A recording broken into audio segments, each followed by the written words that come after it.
Then creation day 2, it says, let there be water above and water below. Now that's all it says in the text. But Moses could afford to be really brief because Job devotes a chapter and a half to the events of creation day 2. Water above refers to the water vapor where the clouds form, and liquid water in the oceans below. When you go to Job 37 and Job 38, it explains in detail how God set up this amazing water cycle where multiple forms of precipitation fall out of the clouds upon the face of the earth.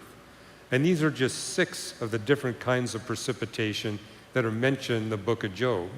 Different kinds of liquid precipitation, different kinds of frozen precipitation.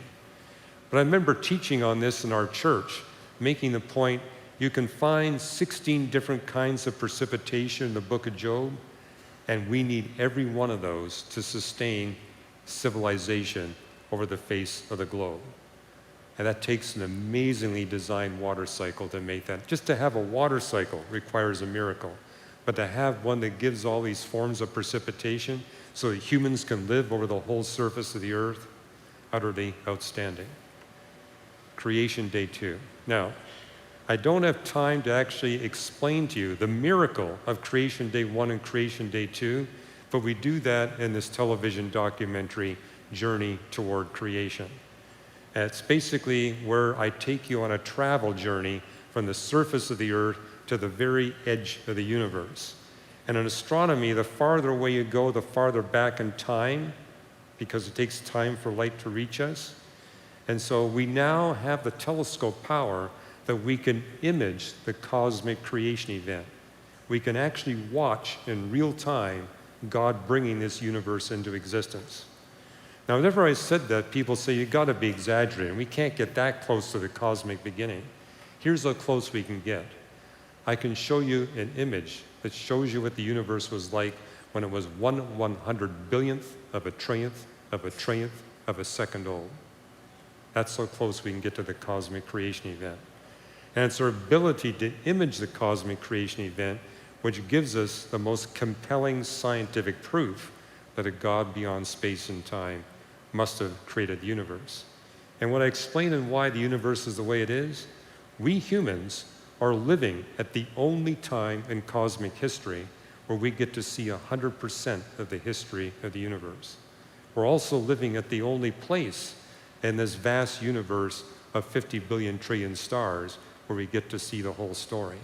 The Bible says the heavens declare the glory of God, but I find it amazing He put us in the only place and at the only time where we could read the whole book of the heavens declaring the glory of God. He wanted us to read that book. All right. Creation day 3. The formation of the continental land masses. Up until creation day 3, Earth was just one watery ball. The water covered the whole surface of the earth. On creation day 3, God transforms our planet from a water world into a world where you've got oceans and continents coexisting on its surface. A fundamental requirement for plants and animals. If you don't have that, you don't have the nutrient recirculation that's necessary to sustain plants and animals. And notice Genesis doesn't mention plants and animals until after creation day 3, until after we get the continents established. Now, I had the privilege at the University of British Columbia from taking a geophysics course from 2 of the 3 physicists that launched the discipline of plate tectonics. Today, that discipline is so well developed, we can tell you in great detail the growth of the continental land masses upon the face of the earth. In fact, I'm going to show you a little graph right now that gives you the history of the buildup of the continents on the face of the earth, documenting that indeed the Bible got it right when it said that the earth began with no land at all, just oceans. Then we get these small volcanic islands, then plate tectonics kicks in, and the continents begin to build up.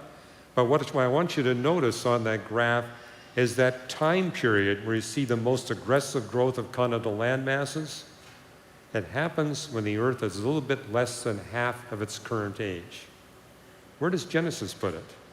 The beginning of creation, day 3, a little bit less than half of the story of the 6 days. So not only does the Bible get the scientific details right, it puts it at precisely the right time in the history of the earth.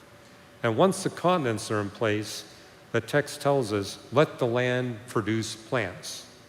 Now, I've debated Michael Shermer, the executive director of the Skeptics Society, 4 times in different university campuses. And we've never debated on Genesis 1. At least that's never been the topic of our debate. But it doesn't matter. Whatever the debate topic, when Michael gets his turn, he spends all of his time bashing Genesis 1. Especially if he knows I don't have time for a rebuttal. He loves to do that. But his big point is Genesis is teaching nonsense because the fossil record tells us the plants don't show up on the continents until after animals show up in the oceans. And Genesis gets the other way around. My response was simply this: animals have shells and bones.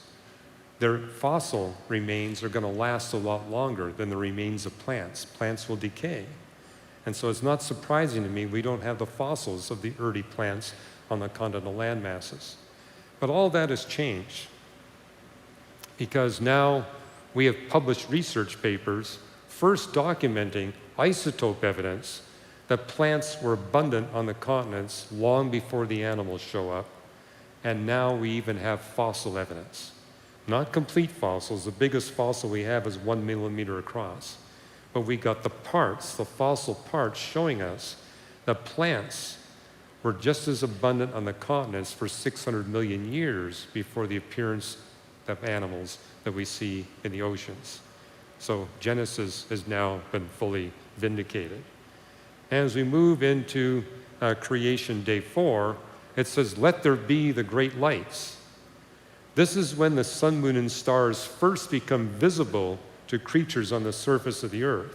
They were there before the 6 days, but not until the 4th day does the atmosphere go from translucent to transparent. Now that may not be evident for those of you that live here in St. Louis, but I grew up in coastal British Columbia, where we had translucent skies for about 325 days of the year, meaning it's permanently overcast. We don't get to see the sun, moon, and stars, except on rare occasions. And before the 4th day, it was permanently overcast. Now, if you're a bacterium or a fungus, it doesn't make any difference. But animals and plants need to have access to the position of the sun, moon, and stars in order to thrive. And that's what you notice in Genesis 1, is that all the life that the Bible describes after the 4th day needs to know where the sun, moon, and stars are in the sky. All the life mentioned previous to the 4th day doesn't need to know that. And what you see in Genesis 1:14, let there be the great lights so that they may serve to mark seasons, days, and years. It's the animals that need to know what season it is in order to reproduce at the right time and feed at the right time of the year.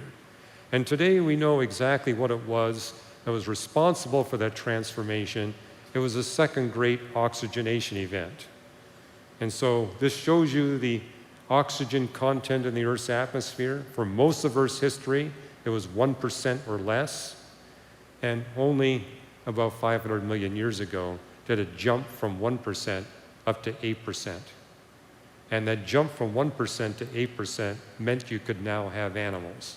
Animals can't survive on 1%. They need a minimum of 8%. But what's interesting about the fossil record, the moment it hits 8%, you immediately have animals. There's no time delay. And they show up with a completely optimized ecological relationship between the predators and the carnivores, the parasites and the detrivores. Everything is optimized immediately with no time delay. This has caught the attention of the leading evolutionary biologists, and they all admit this defies a naturalistic explanation. The fact that as soon as you got the oxygen, you immediately have the animals. No time delay. And creation day 5, let the waters teem with living creatures. And the world's leading expert on the Cambrian explosion, wrote this in a review a few years ago, quote, "Elucidating the materialistic basis, that is a godless basis for the Cambrian explosion, has become more elusive, not less, the more we know about the event itself." Even Richard Dawkins has written that these animals come into existence out of nowhere with no evolutionary history. They suddenly appear. And there's more than just one example. We see that for the Cambrian explosion, the Avalon explosion, and at least 6 other mass speciation events in the history of the fossil record. As we move on into Creation Day 5, we see that it uses the word create for only the second time. In Genesis 1, the word bara, translated create, is reserved when God brings into existence something brand new that never existed before. And it shows up in reference to God creating the birds and the sea mammals. And it says these are animals that are not just physical, they're soulish. This is the first time you have animals endowed with mind, will, and emotions, where they're able to do things through free will expression. These are the animals that will sacrifice to care for their young. These are the animals that have the capacity to form an emotional relationship with human beings. So these are the ones we make pets of. These are the ones we use for agricultural industry. So they're physical, but they're also soulish. And consequently, they're able to relate to and serve and please a higher species, namely us human beings, birds and sea mammals. Then in Creation Day 6, the text speaks about God creating 3 specialized kinds of land mammals. Now, these are not the first land mammals. Job speaks about that, but not Genesis. These are the 3 categories of land mammals that were most critical for launching human civilization. So they're basically the last of the land mammals that God creates. And the first category described the short-legged land mammals. That's a reference to the rodents. And you say, what do we need rodents for? Well, we really don't need them today for clothing, but they were vital for allowing humanity to move from the tropics into all the habitats of the world. Because we're bipedal, because we're slim, because we don't have hair, and because we got this wonderful perspiration system, we're wonderfully designed for a hot climate, but very poorly designed for a cold climate. But it's thanks to the fact that these rodents love being around human beings, they love being around thousands of their buddies, and because they're very small-bodied creatures, they grow thick, luxuriant fur to keep themselves warm, and early humans were able to use these rodents to develop the clothing that they needed to move into the colder climes. Today, we don't need them for clothing, but we do need them for medical advance. Something that has astounded scientists is how much the DNA of mice and rats is the same as the DNA of us human beings. So, for example, they have the identical brain chemistry pathways that we human beings do. So we're actually able to do medical experiments on mice and rats and develop cures for the brain ailments that we deal with, like Alzheimer's, dyslexia, and other brain disorders. Aren't you glad God made rats and rodents so similar to us in that capacity? And yet the evolutionists would say the creatures that are closest to us in DNA would also be the ones that we're descended from. But I don't think anyone would argue that we're descended from mice and rats. Interestingly, the chimpanzees have very close DNA with respect to the internal organs.